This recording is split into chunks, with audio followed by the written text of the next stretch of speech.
here as a producer? Anyone produce or is interested in producing? Okay, we got a couple here, got two here. And some directors, do you have any directors? Okay, we got some here. And writers? Okay, we got one writer in here, so two back there, okay. Three, all right. It's hard to see in here. Can you guys see me clearly? Because I cannot see you guys at all. All right, and do we have any actors? Okay, couple. Camera people, camera persons. All right, so we almost like accurately represented. Do you have any editors? No, okay, one editor. Two, okay, that's good. Three, sorry. And do we have any art department people?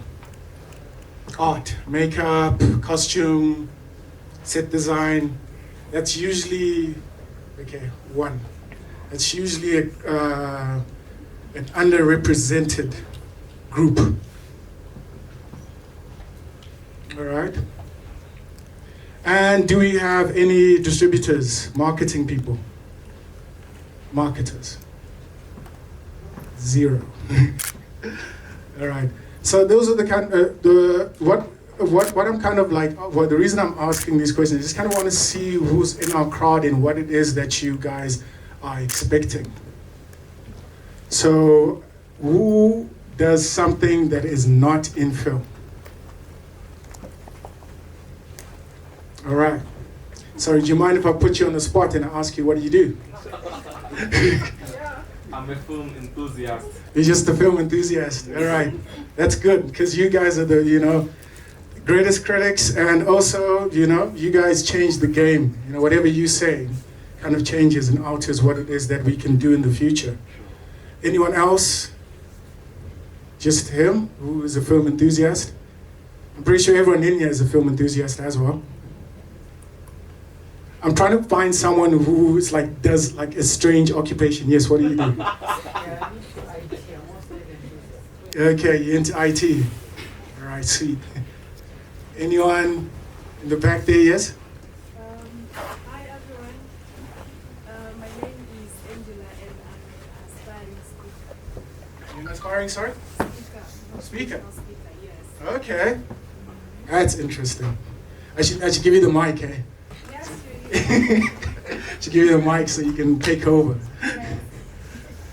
So, all right, I thought you said something. What I kind of want to know, if anyone is willing, before I let Nkosi take over, anyone kind of want to tell us, I think maybe the film enthusiasts themselves, why you think these kind of things are important? Because I know why they're important, but I want to kind of hear it from your perspective. Would you be willing to give me one reason why input sessions and festivals like these are important? Yes, no? Are you willing?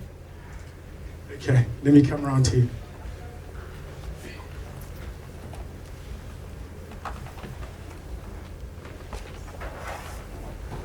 Hello everyone.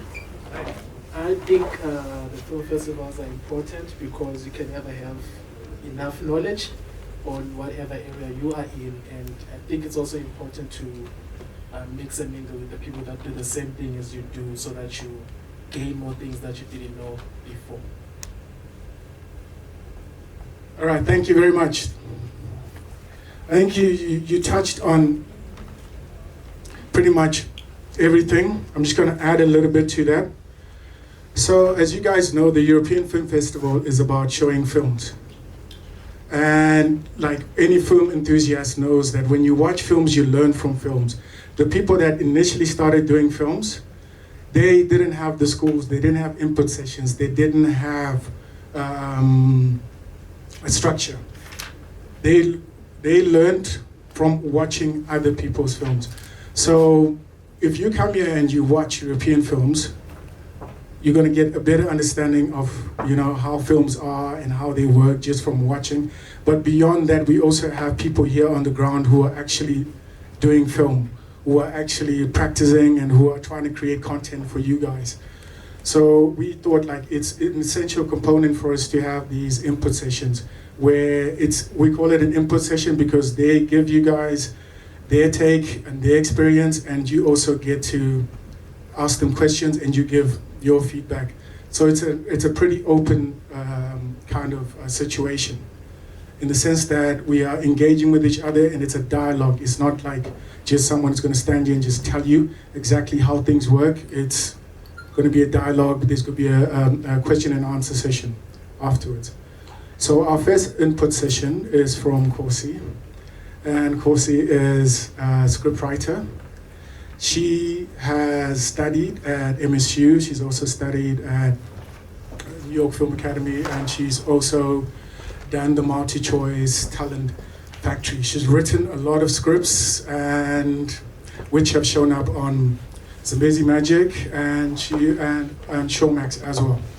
And her input session, she's going to tell you a little bit more about that. So we just thought it'd be better for us to kind of start with the things that start off films, that is the script. So, you know, you cannot make a film without a script. The script is the initial idea, and she's just going to tell you guys about the character's journey. All scripts have a character, and the character is what drives the story. She's going to go a little bit more into that, and she's going to tell you exactly how it works, and she's also going to introduce herself. So just give her a hand for Nkosi. Thank you.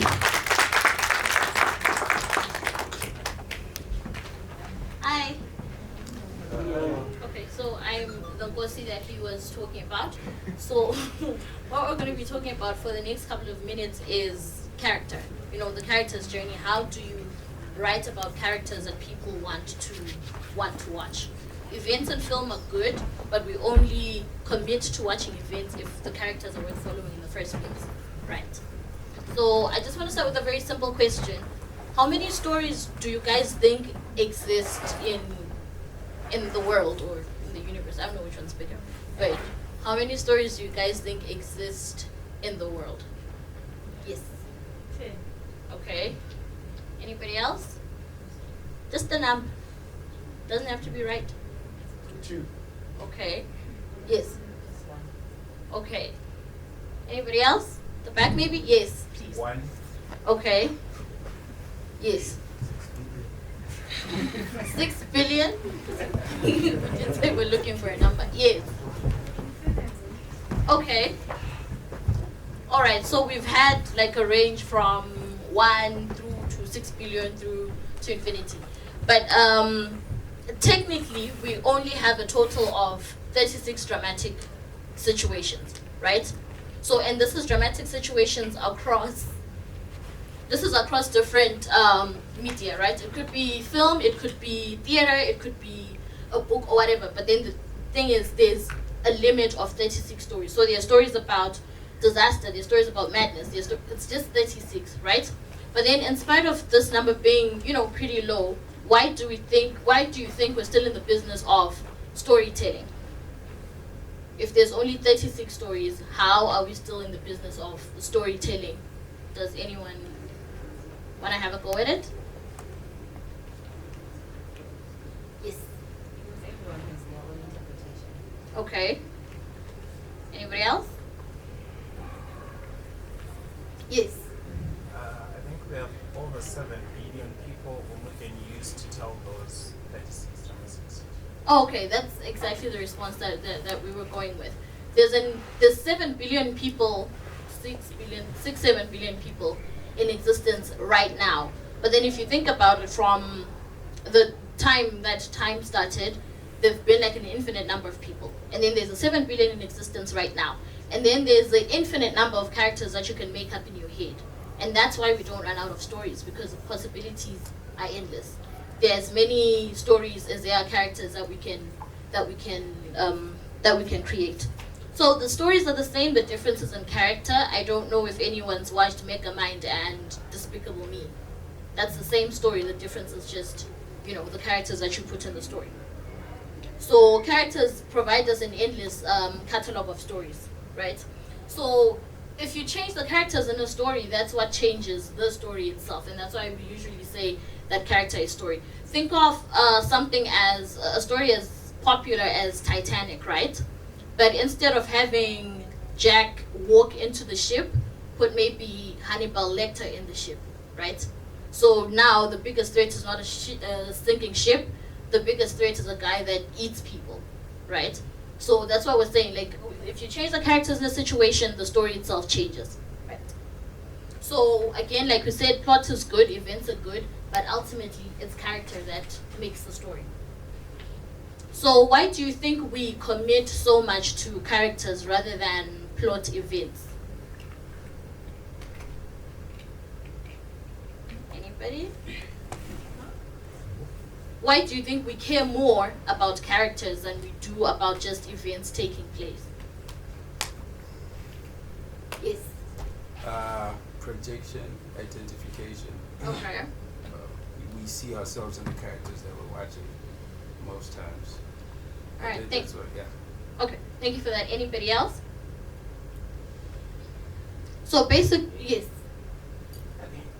the characters are the ones which deliver the story that is being told. All right. Thank you for that. Anybody else? Okay. So the thing is, like he said already, is they represent something about about ourselves. Whether it's something about yourself that you like, or it's something about yourself that you don't necessarily like. But if you see a character either on film or in TV or even in a book, they represent something about yourself. It might not necessarily be something that you admire in them, but it's something that you identify with, or they remind you of something or someone that you know. And that's why we commit to characters. So events become stories when we bring people into them, right? Events just happening on their own, whatever, right? But the minute you bring people into them because you identify with people, that's when they become stories. Think of something as iconic as 9/11, for example, right? 9/11 is just a building blowing up, right? But if you think about the people involved, you think about the fact that it happened intentionally, that someone made a decision to die in order to kill other people, that's when it becomes a story, right? But events without people are just that, they're just events, they're not stories. So we care when people are involved because humanity is how we are connected. We care about characters because although they're not real in the sense of the word, but they represent everything that we go through and they feel the same things that we feel. So story is about the human condition, like even basic, you want to go to something as basic as journalism, it's who, what, why, when, where, and how, right? But if there's no who, then there isn't a story. So it only becomes a story when there are people involved. So how do you guys think we can tell stories and make stories that matter to people? Anybody? Yes, please. Well, I think it is to do with you revealing yourself so that we are able to identify us and you telling us who you are and the story that you are saying. Alright, somebody had a hand up somewhere there. Yes. Similar, because I wanted to say, if we can just tell something that people can relate to, they can connect to it and flow to it. Okay, so basically what they both said, right? We create memorable stories by creating memorable characters, right? So how do we create memorable characters? You give them lifelike features, right? A problem that I think I've noticed with a lot of our local stories, right? We give people a lot of superficial qualities without giving them any human qualities. And that's where your story goes wrong, right? So I'm going to sidestep for a little bit and talk about the difference between character and characterization. I think once you start to understand that, your journey as a writer or even as a performer, as you're interpreting character, it's going to be a lot easier. When you talk about characterization, you're talking about things that we can see, right? Characterization, how old are you? What race do you come from? What ethnic group do you come from? What kind of family are you born into? That's characterization, right? Those are the basics. But when we talk about character, we're talking about how the kind of person that you are, right? What do you do in certain situations? What do you do when you're under pressure? What do you do when you're mad? What do you do when you're upset? What do you do when you're happy? So a lot of if you get your characterization right, but without the character right, what you end up having is a two-dimensional character, right? But if you get the character right, you have a three-dimensional character. And if we're talking about 3 dimensions, we mean length, width, and depth, right?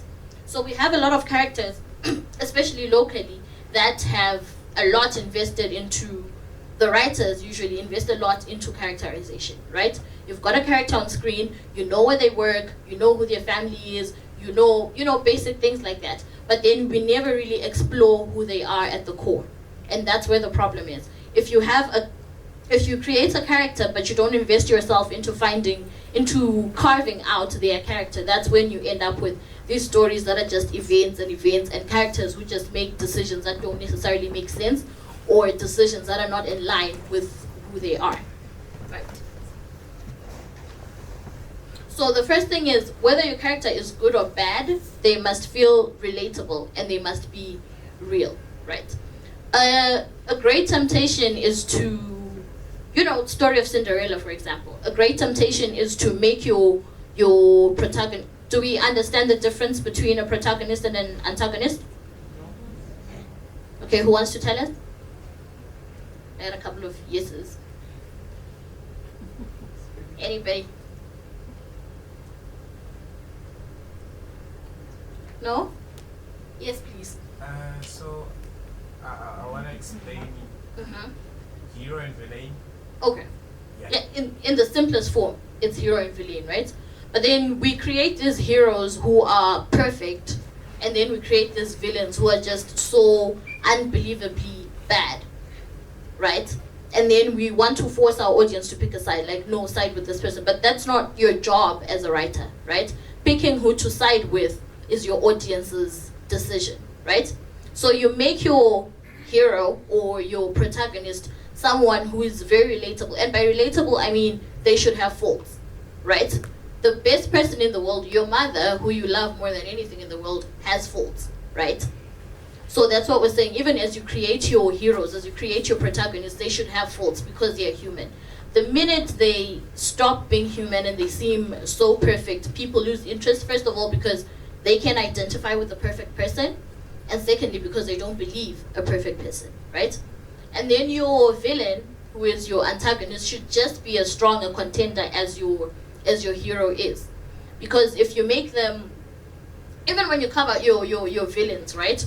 You don't want someone who is bad for the sake of being bad. Because that's not something that anybody can believe. No one in the world is bad for the sake of being bad, right? So they're bad for a reason. A good villain is someone who, in their own head, is doing the right thing. I think we're all familiar with Avengers, Infinity War, Endgame, right? Are we? Yes. Right. So a lot of people, it's easy to dismiss Thanos as, oh, he's a villain in this. But when he says what he's fighting for, it's something that you understand. Because he says, which is the truth, there's too many people in the universe, galaxy, I don't like that, in the universe, and there's not enough resources to sustain those people.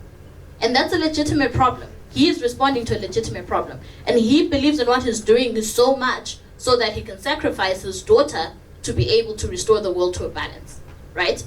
He's not just getting up in the morning and saying, I want to kill people. There's a reasoning behind that. There's a logic behind it.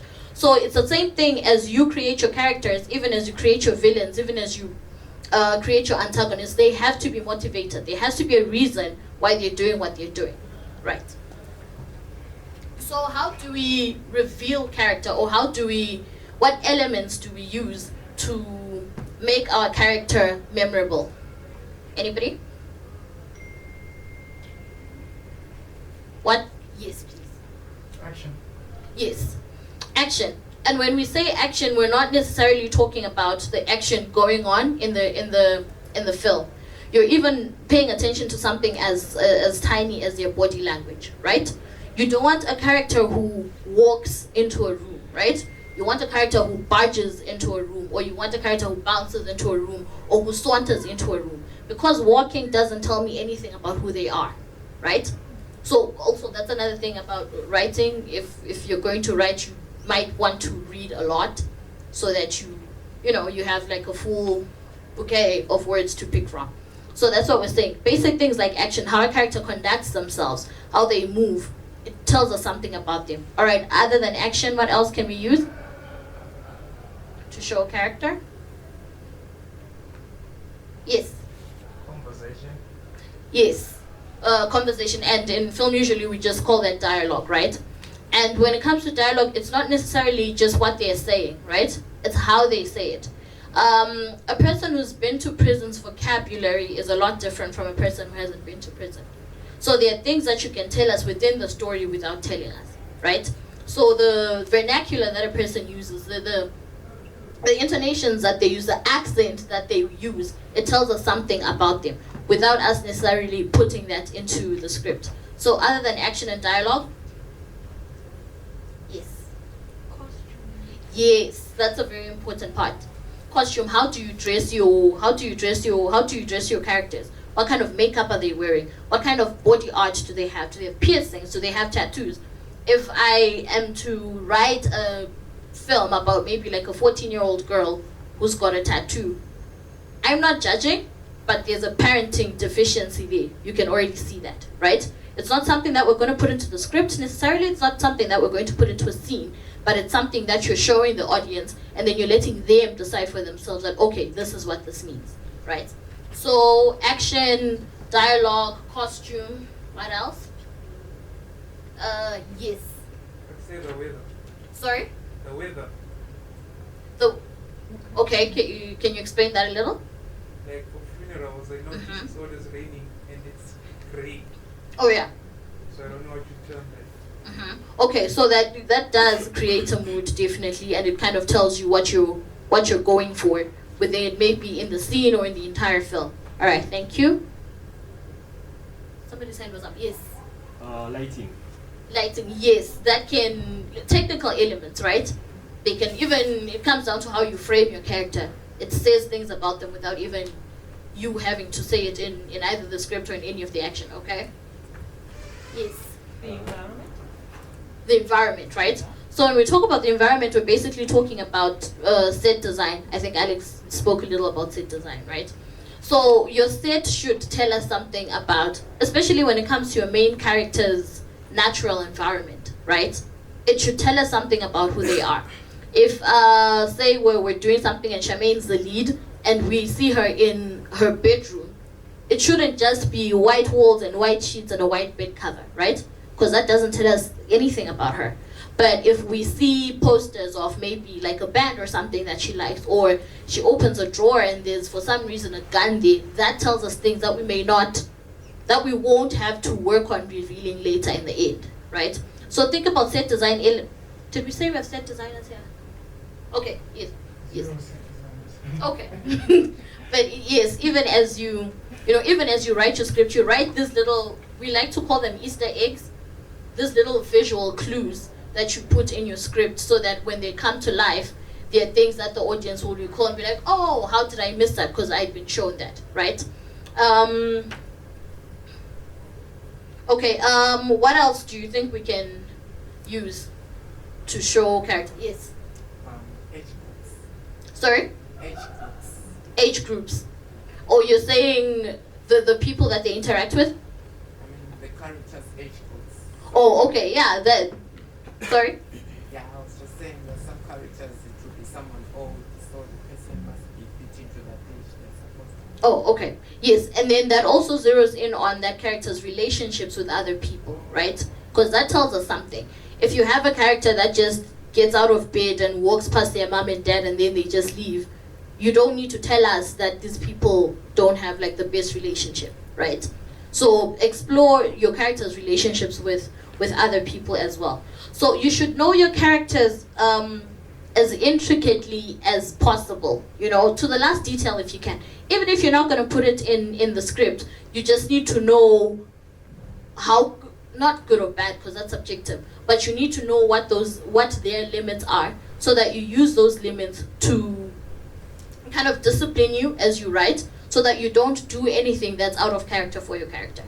So you should know basic things such as, when did they fall in love? When did they get their first kiss? What's the worst thing that's ever happened to them?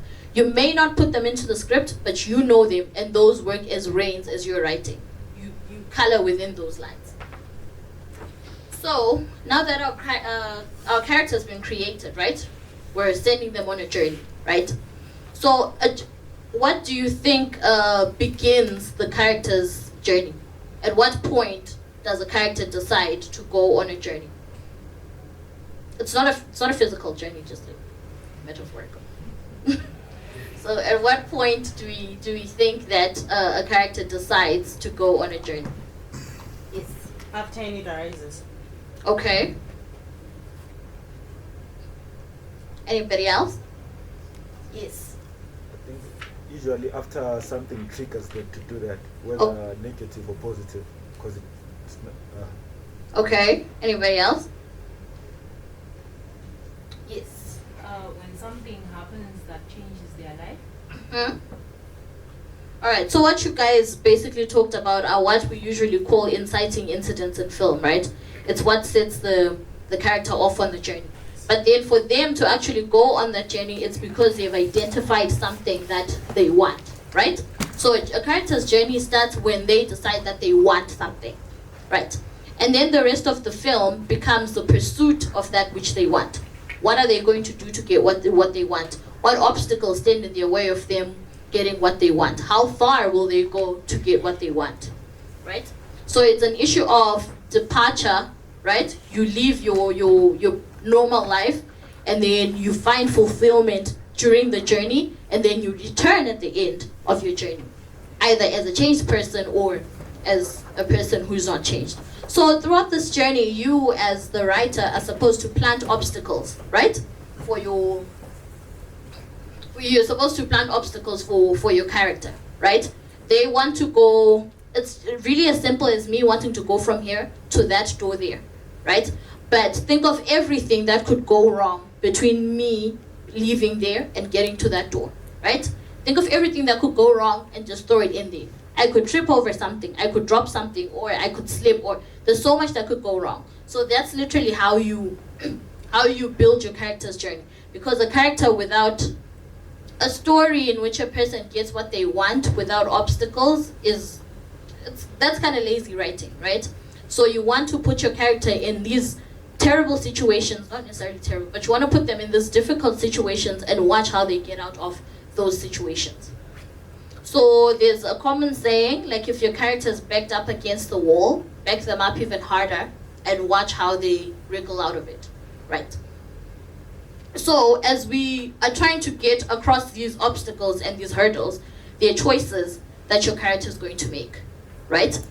Fine, there's been a blockage there. Do I go this way, or do I go around that way, or do I break down the door? That's what reveals character. Because a lot of people like to think that just because a character tells the truth, that makes them honest, right? That doesn't necessarily make you honest. What makes you honest is you telling the truth when you've got something to lose, right? So that's the same thing with your characters. You don't really know much about your characters until you've put them in a situation that they cannot get out of, right? The choices that they make when they're under pressure, that's what defines who your characters are. So again, like I'm saying, choices made without pressure are barely choices, right? Your characters' choices need to be hard. So by the time they get to the door, still talking metaphorically, by the time they get to the door, what choices have they made in order to overcome all these obstacles here? Have they pushed past everybody in order to get there? Have they taken shortcuts? Have they asked for help? What have they done? And if they've done all of that, how changed are they from the time that they walked in? And that's what we look at. That's what we mean when we talk about our character's journey. How did you overcome the obstacles between you and that which you wanted? And also another important question is, by the time we get to the door, right, did they get what they wanted? And if so, which is usually the case sometimes, but more importantly than that, what did they need, right? There's an issue of superficial wants, right? Like most of these rom-coms, a lot of girls went, oh, I want a boyfriend, or I want to get married. Fine, you're gonna get that, but like, is that what you needed? What did you need? So it's a superficial want versus a human need, right? A human need is not something that we can see with our naked eye. take for it's. I'm gonna keep referring to Titanic because I love it, but take Titanic for example, right? You've got okay. How many of us are familiar with Titanic? Before I keep talking about something that people. Okay, good. So here's the thing with Titanic, right? You've got Rose. She leaves her husband, and then in her head she thinks she wants a relationship with this new guy that she's just met, right? So she leaves the boat, she leaves her family, she leaves everything, and then she leaves with this boy who ends up dying, right? What did she want? She wanted the boy, but she didn't get him. But what did she need? What Rose needed to do was to step away from her family and become a person on her own. So a lot of people who watch that film are like, oh no, Jack should have lived. No, he shouldn't have, because he was just a means to get Rose to the other side, to teach her to be independent, to teach her to depend on only herself and nobody else, right? So there's the superficial want of, oh, I want to run away with this boy. And then there's this human need of, I don't need a man to save me. That's basically the story behind, that's basically the message behind Titanic. You don't need to be saved, you save yourself, right? So as you write for your characters, right? Think of yourself as, do we all believe in God? It doesn't have to be the Christian God, just the existence of someone higher than ourselves. Do we all? Okay, good. So anyway, as you write, think of yourself as God, right? You know, God is omnipresent, is omnipotent, omniscient. I guess he sees everything, knows everything, and is everywhere, right? And that's how you are as a writer. But don't be a jerk about it. Don't just kill people because you can. Don't just, don't just make people do things that make no sense just because you can, right? Think of how God, or the God that you believe in, handles your life, right? He's given you a life, he's given you a family, he's given you everything. But the things that happen to you happen as a result of your choices, right? If you decide that you want to, I don't know, if you decide that you want to maybe, instead of say you've got two choices, right? You could go maybe to Botswana, you could go to SA, right? God doesn't physically carry you and take you to Botswana. That's a choice that you're given, free will, right? So give your characters free will as well. And how you give them free will is paying attention to who they are, right? You don't make your character a certain way and then make them just turn the other way for no reason, right? Justify your choices. Make your character make choices. You build a world for your characters to exist in, and you set the basic rules for that world, and then you let them be, based on who you've created. So, I'm going to share a document with you guys. Do we have a record of everyone's email? Okay, if we have a record of everyone's email, I'm going to share a document with you guys, but I just want to quickly go through it, right? It's about your hero's journey, right? So the first thing that you do with and this is basic storytelling, beginning, middle, end, right? So the first thing that you do with your hero is you establish them in their ordinary environment, right? You establish them in their ordinary environment, you show us their home life, their work life, and whatever. We get a sense of who this person is, right? And then there's a call to adventure, which a couple of people refer to as an inciting incident, right? And this is an upset in the way that they live in their everyday life, right? That would cause them to maybe want to take a step in one direction or another. And usually in the beginning, because they're going towards uncharted waters, right? There's going to be like some sort of resistance and some sort of hesitation from your character, right? And then from there, they meet someone that we call the mentor. This could be a literal mentor, or just maybe a friend, or somebody new that they meet who encourages them to then take up this journey and travel this road that has not traveled before, right? And then from there, they cross the first threshold, which means they're now leaving their natural habitat, they're leaving their ordinary world, and they're now going into this new world, this new uncharted world, right? And then from there, they come across tests, and they come across allies, and they come across possibly enemies as well, where they're now meeting people and learning the rules of this world that they've just entered, the new world. You start to learn what works, what doesn't, right? And then they approach the innermost, and then this is where they get comfortable in this new world, but then they start to encounter those obstacles that we spoke about, right? Everything that can go wrong. What are the things that can go wrong in this person's new world?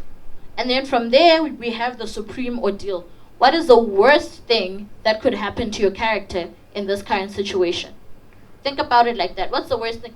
And think of it perhaps as yourself, right? If you were in this particular position, what is the worst thing that could ever happen to you? And then you put your character in that exact position, right? And then the reward is, how do they come back from that? Now that you've put them in the worst possible scenario, how do they come back from it? And how they come back from it is essentially how we start to, is essentially what reveals the kind of person that they are. It reveals their character. And then you look at the road back. Fine, they have overcome what they have overcome, but how did they do it? What did they sacrifice? And if there is something that they did sacrifice, what are the repercussions of them doing that? What does it mean for them now that they have overcome what they have overcome? And then there's a resurrection, right?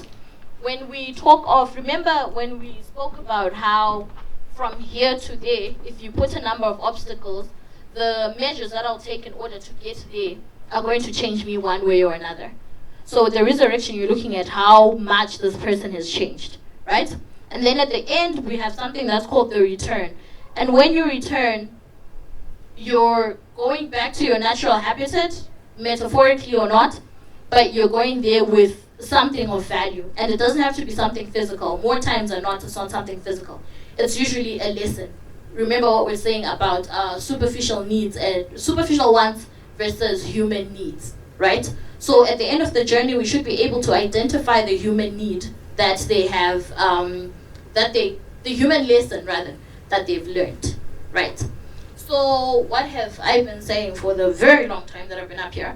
It's, we talked about characterization and character, right? When we speak of characterization, it's things that we can see, right? Say Takato, for example, she's there, she's a certain age, she's a certain gender, all of that, right? She comes from a certain family, works a certain job, everything.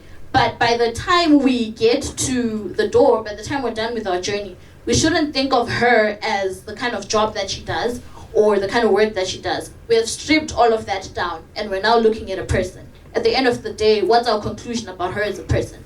Is she a selfish person? Is she a selfless person? Is she kind? Is she... So you give us characterization at the beginning, and as we progress with the story, you strip all of that away, and then you give us a person, not just a dimension of a person. Okay, that's pretty much it. Do we have questions, comments, either related to this presentation or anything related to screenwriting in general? Yes. You talked about building. Can you get from the heroes? Yes. Is it the same for the villain? Yes. With many stories, even though we end up supporting the hero, but take for example, you talked about Endgame. There's always a story on why the villains became the villains. Say that they killed his father in these movies, or something happened that you can actually relate to. This person was wrong. So the way that they react is also because of the character that they are. Yes. And that's what we're talking about when we mentioned that you make your villain as strong a contender as your hero. Because if it's not, then your hero's journey becomes very easy. So your villain should just be as motivated, and they should just be as detailed. If you know your hero's favorite color, know your villain's favorite color. If you know your hero's favorite childhood memory, know your villain's favorite childhood memory. That way it's a fair fight, and then we who are watching, then decide who we want to support. And who we support depends on how well which of the two characters you've written well. Alright guys, if you got any questions or so, if you could put your hand up, then I'll try and come get to you with the microphone so everybody can hear your question. So who's got a question?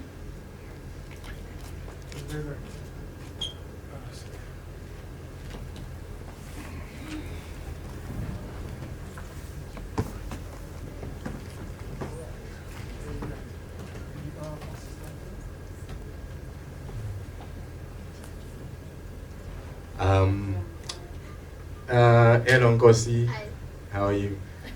So my question is, we have these stories that kind of have one character as a pro and also as the antagonist, like a film like Joker.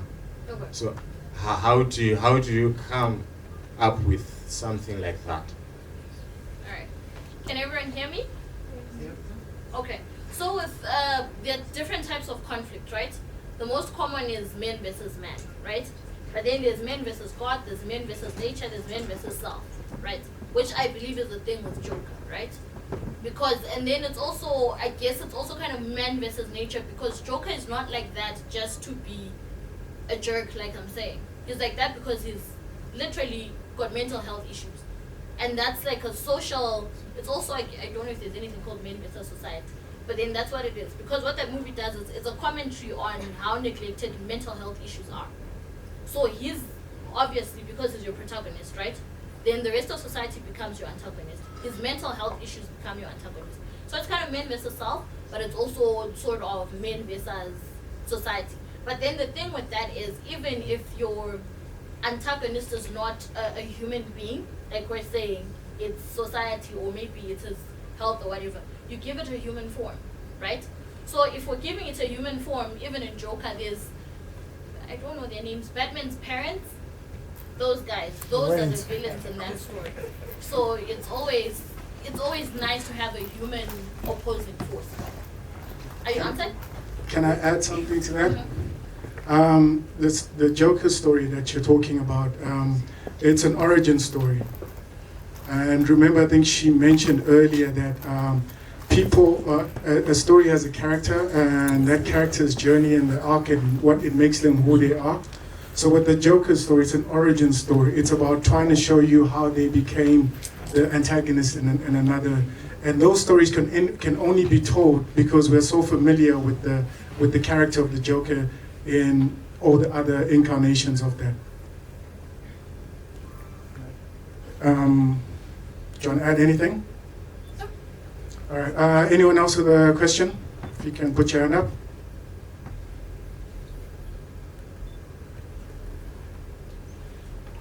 All right, let's see. Yes. Thanks. Charmaine and I were just talking about, do you watch The River? Yes. Yeah, like a character like Lindsay. She's our hero, but she's a villain. So how when we love her, we love to hate her. Yeah. I don't know. It's just different from other stories. We rarely see that. How do you make that work? Okay. Why do we love her so much? All right. There's something that's called an anti-hero, right? Which I believe is it's a growing trend. If you watch like a lot of things, even we had which movies I didn't like it, but it was there. Cruella, Emma Stone movie, right? It's the same thing. So those are anti-heroes because they're not necessarily good people, but you sympathize with them because at the end of, again, like we're saying, there's a reason, which is why you can sympathize with them, because what you don't want to do is create a villain who's just evil for the sake of being evil. Because again, like we said, even the worst person that you know, outside of film, like the worst person that you know, the most garbage person that you know, they have reasons and they have motivations. So, and that's what makes your characters believable, right? Because if we're talking about The River, if Lindy was just doing that, but then you see the minute she's with her family, she's a different person altogether. So that humanizes her. So anti-heroes, I think, are getting pretty famous because I think they're actually more entertaining than your traditional hero. So you just make them as much human as they are villain, and then you let people decide. Question?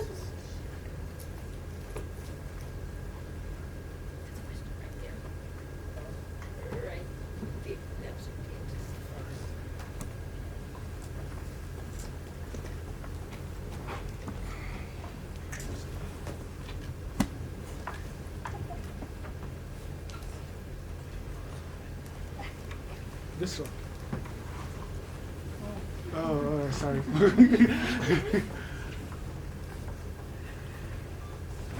Thank you for the opportunity. I just wanted to ask, nowadays most movies use what we call flashbacks. So how important is a flashback, or how do you develop the element of flashbacks?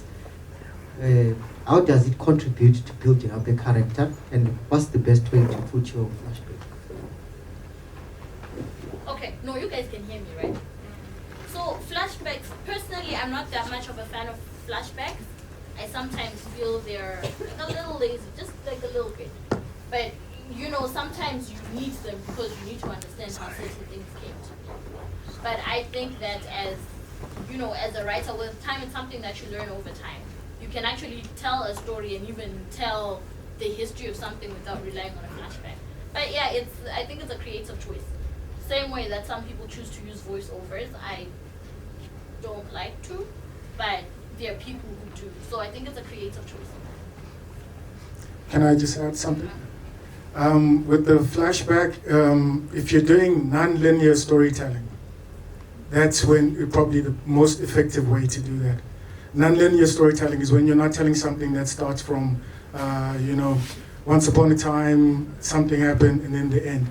So if you're using a flashback, it's important to have a story which is structured, non-linear, and the reveal or the ending is important. So it's all about revealing something. So if you're using flashbacks, it has to deal with reveals, and you're keeping information from your audience. But if you're just using flashbacks for the sake of just, going back to a flashback when you could have told the story straight, it's better to just tell it straight. But if there's a big reveal and it's critical because you've been holding information from the audience, then you can use the flashback. It's more effective in that way. Any question? Okay, I see you.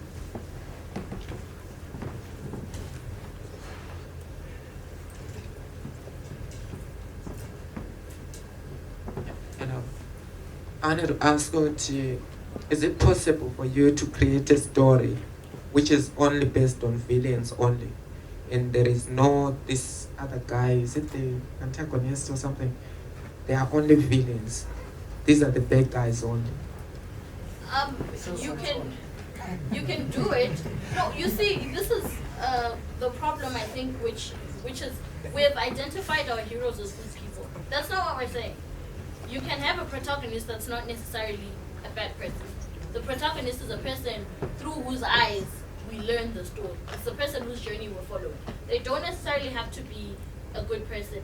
There is what's that movie called? That J-Lo movie, Stripper, right? You'd argue that those women are not good people, but they're the protagonists in the film. But they are stealing from people who are perhaps as bad or just worse off as them. So I think we need to get it out of our minds that maybe it's because we use the words heroes and villain, right? We need to get it out of our minds that your main character has to be a good person. They don't have to be. And your antagonist doesn't have to be a bad person. It's just the opposing force. So if your hero is good, then if your hero is maybe a bad person, then your antagonist either has to be a good person or an even worse person. It works either way. Are you answered? Okay. Sorry, have you ever watched Korean films? Yeah, there's a Korean films particularly good at what you're talking about. There's a very famous Korean film called Old Boy. So in that film, everybody is bad. But it's kind of like what Nkosi was talking about when she was mentioning the different kinds of conflicts.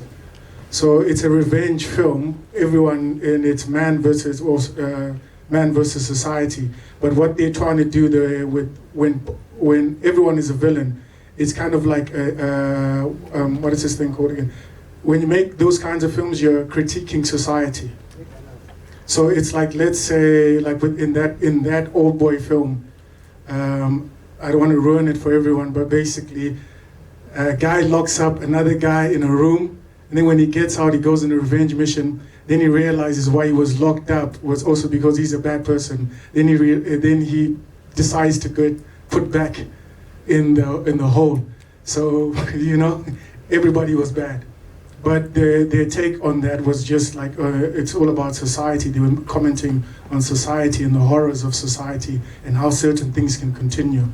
So maybe if you want to make those kinds of films, you can maybe look at our own situation in the sense that, you know, things don't change. Maybe you want to make a take on society, on, I don't know, whatever, but that could also work.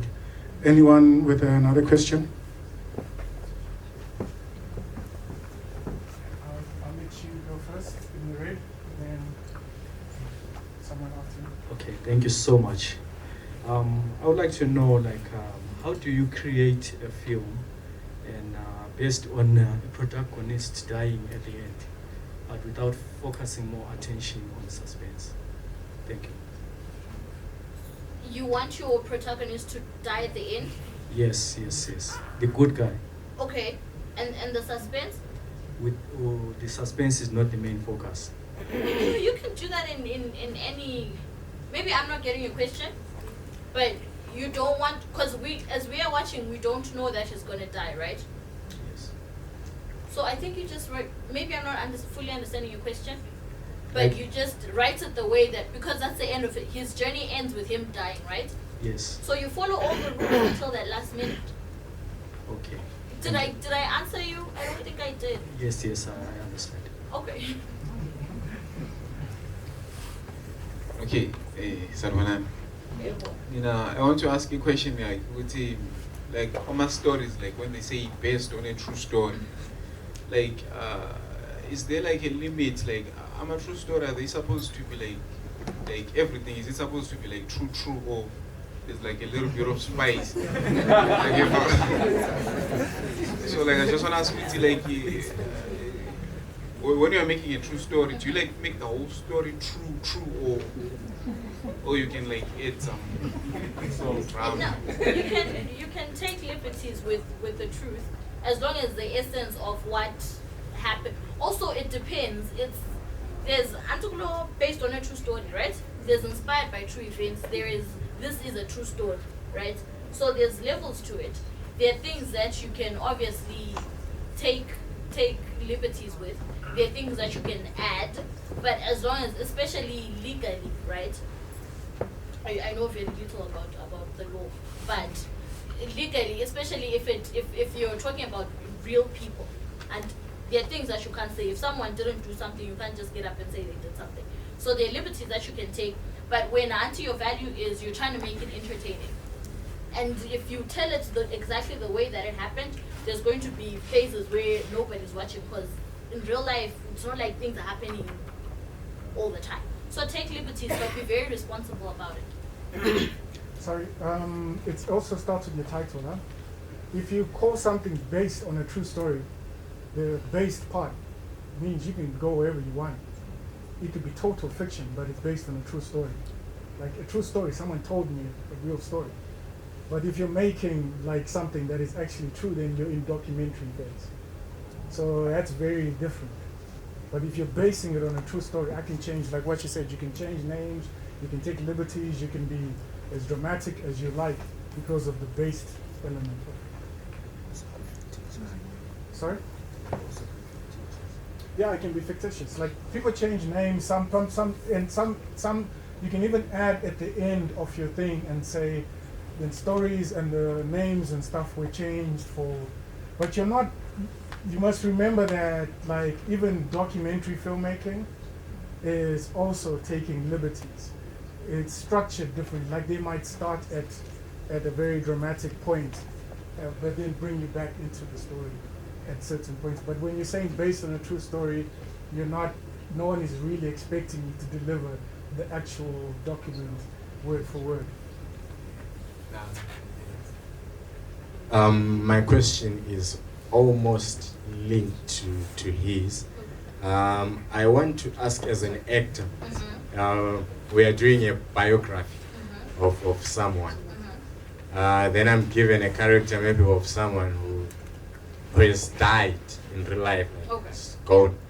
So you talked about character and characterization. So characterization are the things that we see. So maybe in terms of costume, I look at his pictures and maybe where he worked. Of course, maybe we know that.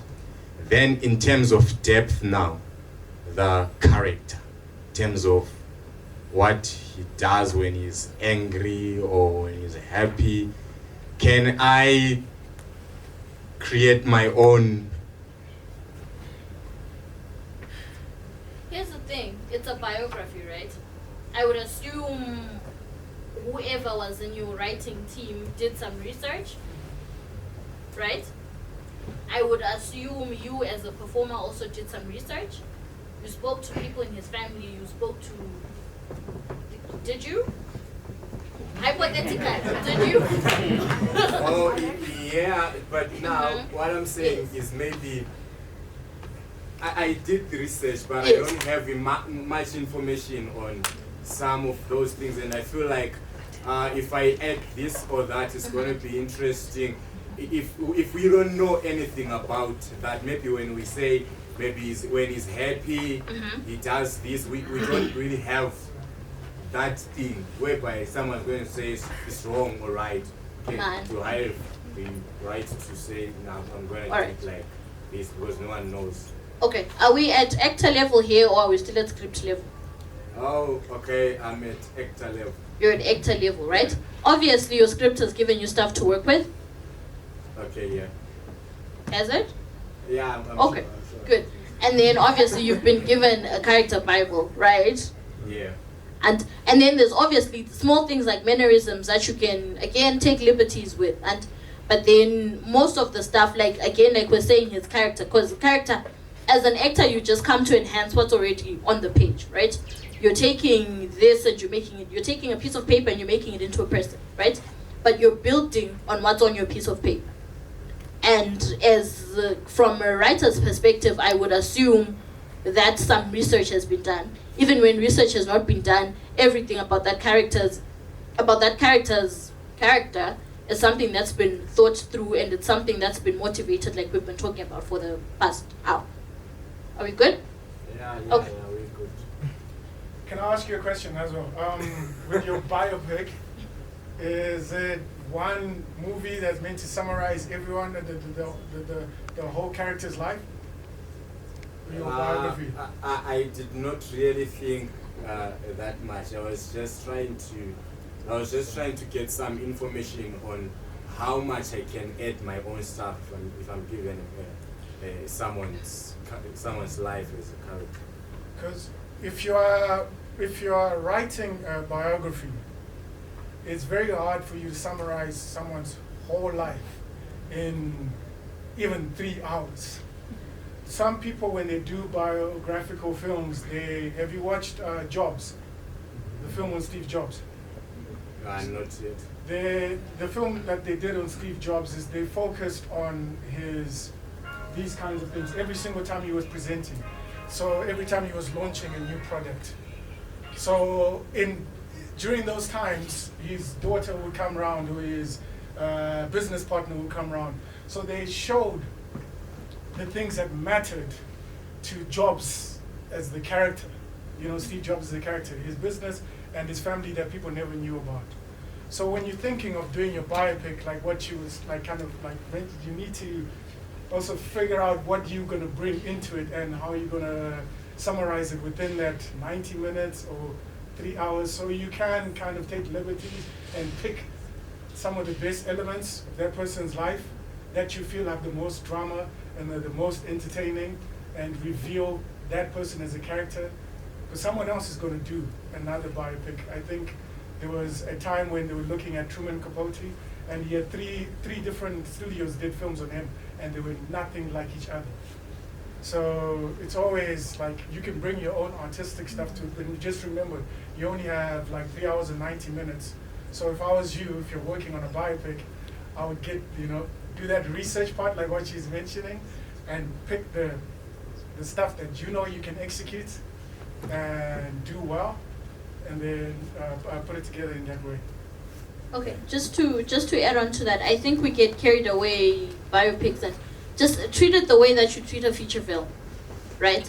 Obviously, even as the writers, even as you come up with which part of this person's life you want to to show. You're not going to show him going to grab a cup of coffee if it does nothing for us, right? So it's storyfying. It's true events, it's things that happened, but storyfy it so that there's a sequence, again, like we said, beginning, middle, end. And then you can come and act. Okay, understood. Alright. Which one? Okay. Any questions?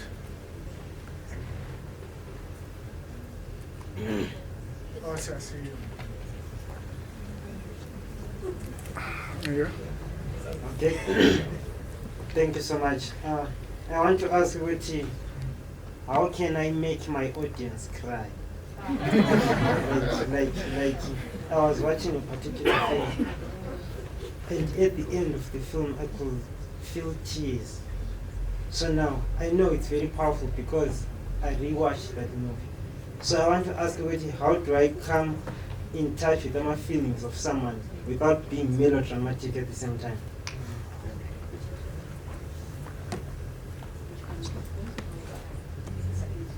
First of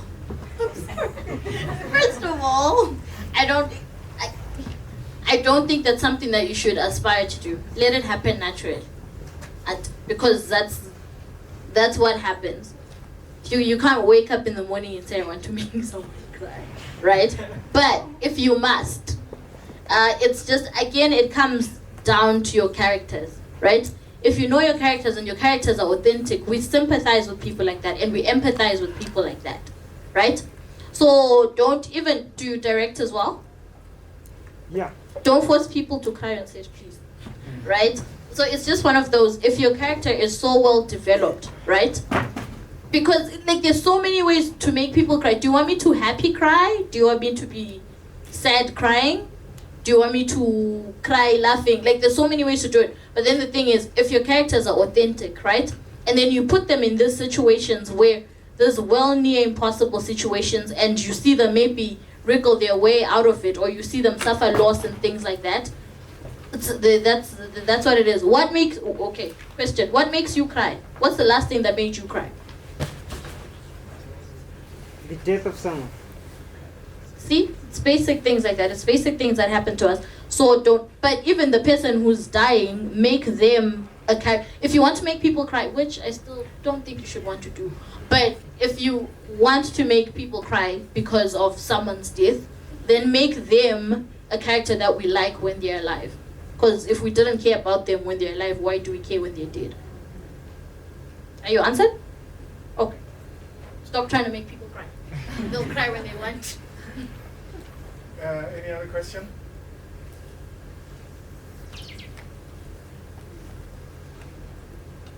Hi, I'm Roberta. I'm part of the organizing team of the European Film Festival. Thank you very much, Nkosi, for your presentation. I just want to, I'm not a filmmaker, so I'm not even understanding half the things you are discussing today. I'm a cultural manager, to answer your question, Alex, before, what kind of professions do we have here? So I put things together without knowing what I'm putting together, basically. But I wanted to know from you, and also maybe from the audience today, what can the festival do? I mean, what kind of contribution can we make? Of course, we always have these conversations in Zimbabwe. Do we have a sector? Is it actually a sector?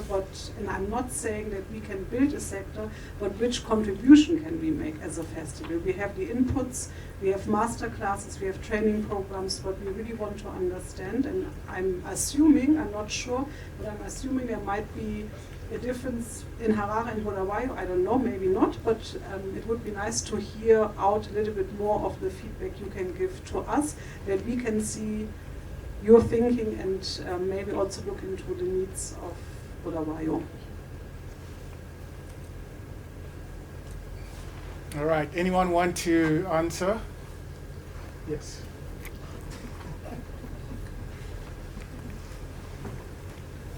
Hello everyone, my name is... Yeah. Okay. Hello everyone, my name is Zelega. I think that in Bulawayo we really have a lot of potential, and I think there's a lot of potential that we're not tapping into. We are not taking advantage of the young people who, are artistic. Bulawayo is a very arts and culture centered place.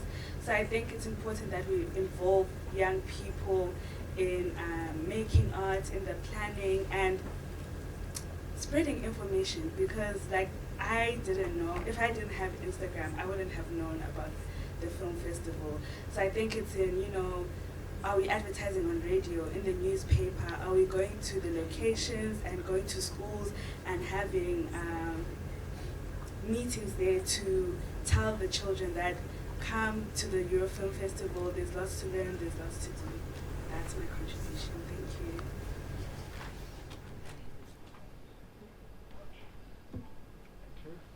Anyone else? Where?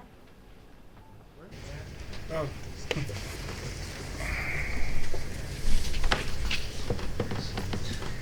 Hello guys, my name is Pro. So I'll refer to it as the tools. We need the tools to make all this work.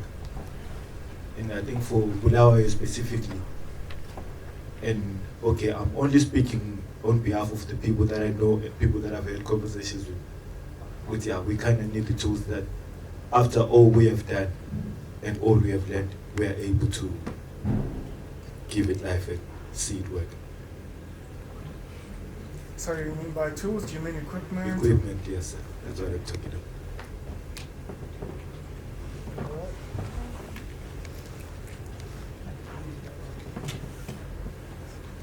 Hi everyone. So for me, I think we need mostly intellectual resources. Like a space like this, we watching movies on a daily basis, we seeing feature films and everything. And you were talking about Joker being a commentary on mental health and everything. I haven't watched Joker. We don't have spaces where we can watch movies and actually talk about them, discuss them, know what they are, not just for the sake of watching. I think if we start from there, have spaces where we can talk about them, know what we are watching, you can have a basic idea of what you want to write if you know what you're watching. Because you can have the tools, but then you just want to film something. What are you filming? Do you know what you're filming? So I think we need spaces where we can actually cultivate some culture of utilizing and all that. Thank you.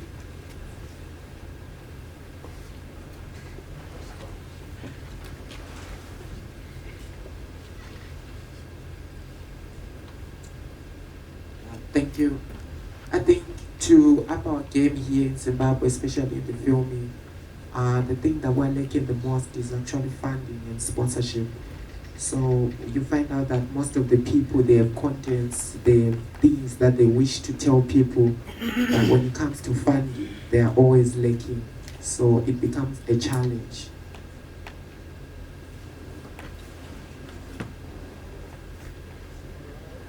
Anyone else? Front? All right.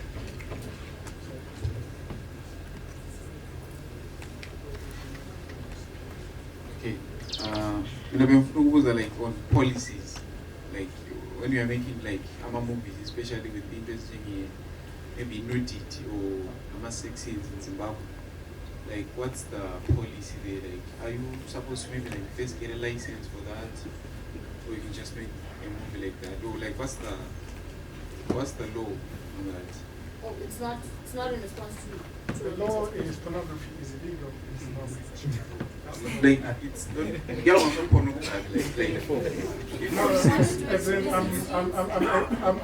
I'm trying to get you to really understand without like negotiation, so that you don't get yourself into trouble. The law in Zim is pornography is illegal, so do not create anything that looks or resembles pornography and call it artistic. So if you can avoid, I'm not saying don't put, but I'm just saying if it looks like pornography, then you're in trouble. So when you're being creative with your nudity and with your sex scenes, make sure it's all about levels of taste, right? So if something is way too raunchy, like if you cannot sit there and watch it with your parents and young people, then you probably overstep the mark. I just think that's maybe a good guide to just see where you are. Okay, maybe also familiarize yourself with something called the Censorship and Entertainment Control Act. It will keep you from jail. So, just read it. Okay, thank you so much. Analogous to his question, I would like to contribute. Like when trying to reach a character of someone or an emotion in Zimbabwe, especially in the context where we are right now. For example, I want to achieve a certain emotion. It may be socio-economic or political. Are there any hindrances or barriers for film in Southern Africa to business film that can make us look to achieve a certain character? You mean in terms of censorship, like what subjects, matters, the stuff can you not approach? No. Not that I'm aware of, but I'm gonna ask, we've got someone here who does a lot of political stuff. Maybe you can answer first. There you go. There you go. The question was, are there any kind of social or political barriers that stop certain kinds of content from being officially, he's thinking of trying to pull the emotional strings on political or social, cultural issues? Thank you very much for the question. My name is Priscilla Stole. I'm a documentary filmmaker. Yes, there are hindrances in terms of coming up with films which are political, because there's a lot of polarization in Zimbabwe, political polarization. So it's either you belong to ZANU-PF or you belong to MDC, and there are so many strict laws which sometimes, for example, if you go to the rural areas and start filming, you get usobu or induna saying, asifune umuntu obuya le camera la. You know what I'm saying? Asifune umuntu obuya le camera la. Izothatha information. So it's a bit tricky. You get community resistance sometimes when you are filming, and a lot of CIOs, some of us, we have been arrested twice or more. So at the end of the day, it's the way you relate, the way you do capital, social capital. First, you have to go to the chiefs and introduce yourself, UDA, and introduce yourself. Sometimes you go to Nkai and they will ask you, you know? Then if you have a Shona surname, you are in trouble. Sometimes we sometimes pretend as if I come from Nkai, uvelanga Nkai. You know, such kind of questions. So I do a lot of political, but zero risk. They are high risk in Zimbabwe. All right. Is there anyone else who wants to add something, or has got a burning question that they need answered?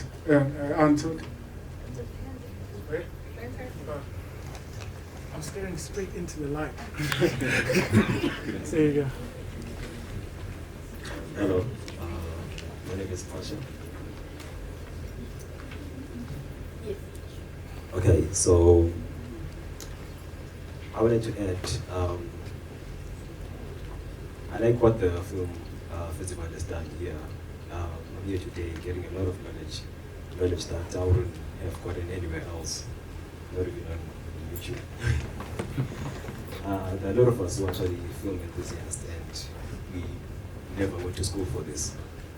So we try as much as we can to get knowledge outsourced and whatnot. And I think the film festival can actually help out in that, in giving us knowledge on how best we can be proper filmmakers.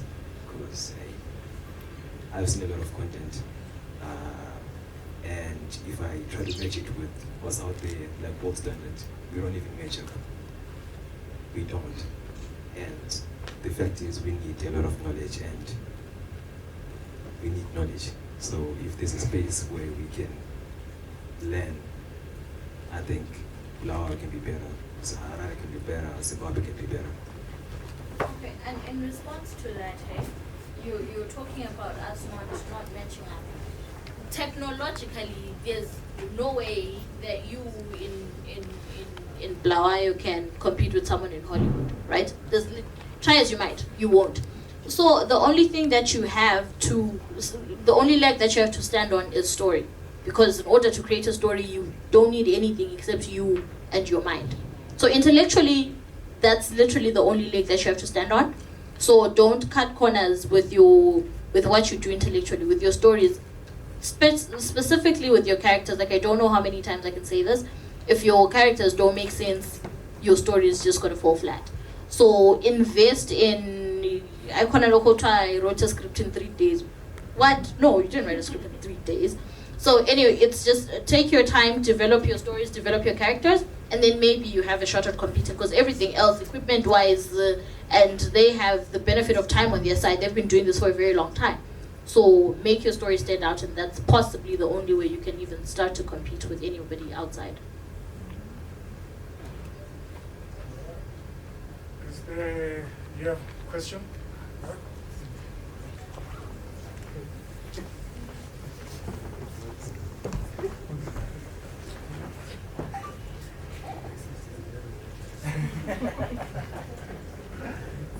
For this one, I will just come back home. Ngithi, antilabona asifocuseni kwesilakho lesikukwanisayo. For example, in terms of acting, kunida mina ukuthi ngibe khona. Nothi, and then lisakayile vina move kudala ngoba America ngale. Equipment yabo leyi ayingekho njengokuthi khalesi updated njalo. But let's look at their characters ukuthi ayenjani. And lokhana asonto enida ukuthi kube camera blind ukuthi wele character good kumbama iacting yakho ibe sharp. So thina singafocusa ngokukhompyutha ngento esilazo njalo esizikwanisayo, and stay away from trap. Izinto ezinjengothukala sukuyenza izinto zokuthi abantu bakhipha izigqoko eZimbabwe. We can't even have abantu beyenza okuyikiss bye phandle lapha. Then obviously emovini ungakhipha izigqoko vela akusabukeleki, akusela muntu okusupportayo, because iTV abaninga ama-laptop asila sibukelela e-sitting room. So vele uyabona ukusupporta khona kusuka kubenzima. So trap eceleni, then bese senze sokukwanisayo. Hanjalo yikho engaku-eda lokho. So then sembuyele England ngithi thank you so much. Is there anyone else? This will be the last question. Last. Hi. It's not a question. I wanted to add on to what someone said here. I think it would be much appreciated if we had such masterclasses even at universities and schools, because I just finished my 4 years at journalism and media, and most of the things that I learned here, I didn't hear of them in the 4 years that I was there. So I think it's very important to have such masterclasses at school. And also, I think for maybe producers who are here, it would be very helpful, like, to look for talent and because sometimes it's just frustrating. You watch this movie and you see these faces, and you watch the next movie, the same faces. It's just really boring. So, like, looking for new talent, I think it also encourages people to also be in the film industry as well. So I'm gonna hand over to Nkosi to close, but before she does that, I'm just gonna remind you guys that there's a film screening right after this, and we have another input session tomorrow at 4 o'clock. It's on film as a collaboration, and it'll be with myself, and then the day after that we have with Priscilla, who just talked earlier. She's gonna be talking about documentaries and our realities, and we have Sam, who's going to be talking about acting with others. And then on the Saturday we're going to have Johan come in, and then he's going to talk about film and the community. And we'll have Nchombi come in and he's just going to talk about finding a filmable story. So that's basically, you know, a story that you can turn into a film, but not everything is filmable.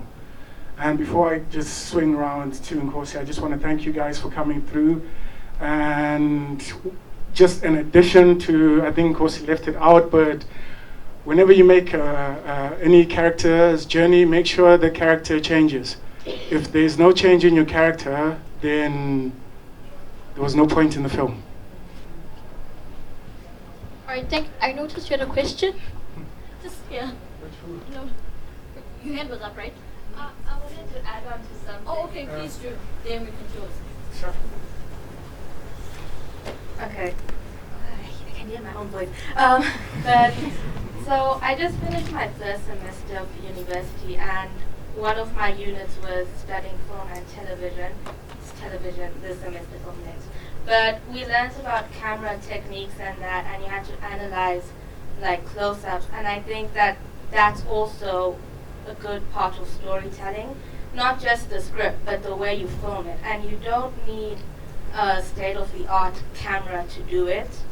Sometimes you can just film it on your phone. And there are movies, like proper movies. I think there's a Netflix film that was just shot on an iPhone 6. And it can work. Just, I think you should look at how close-ups affect the viewer and how you can gather emotions just from camera work and that.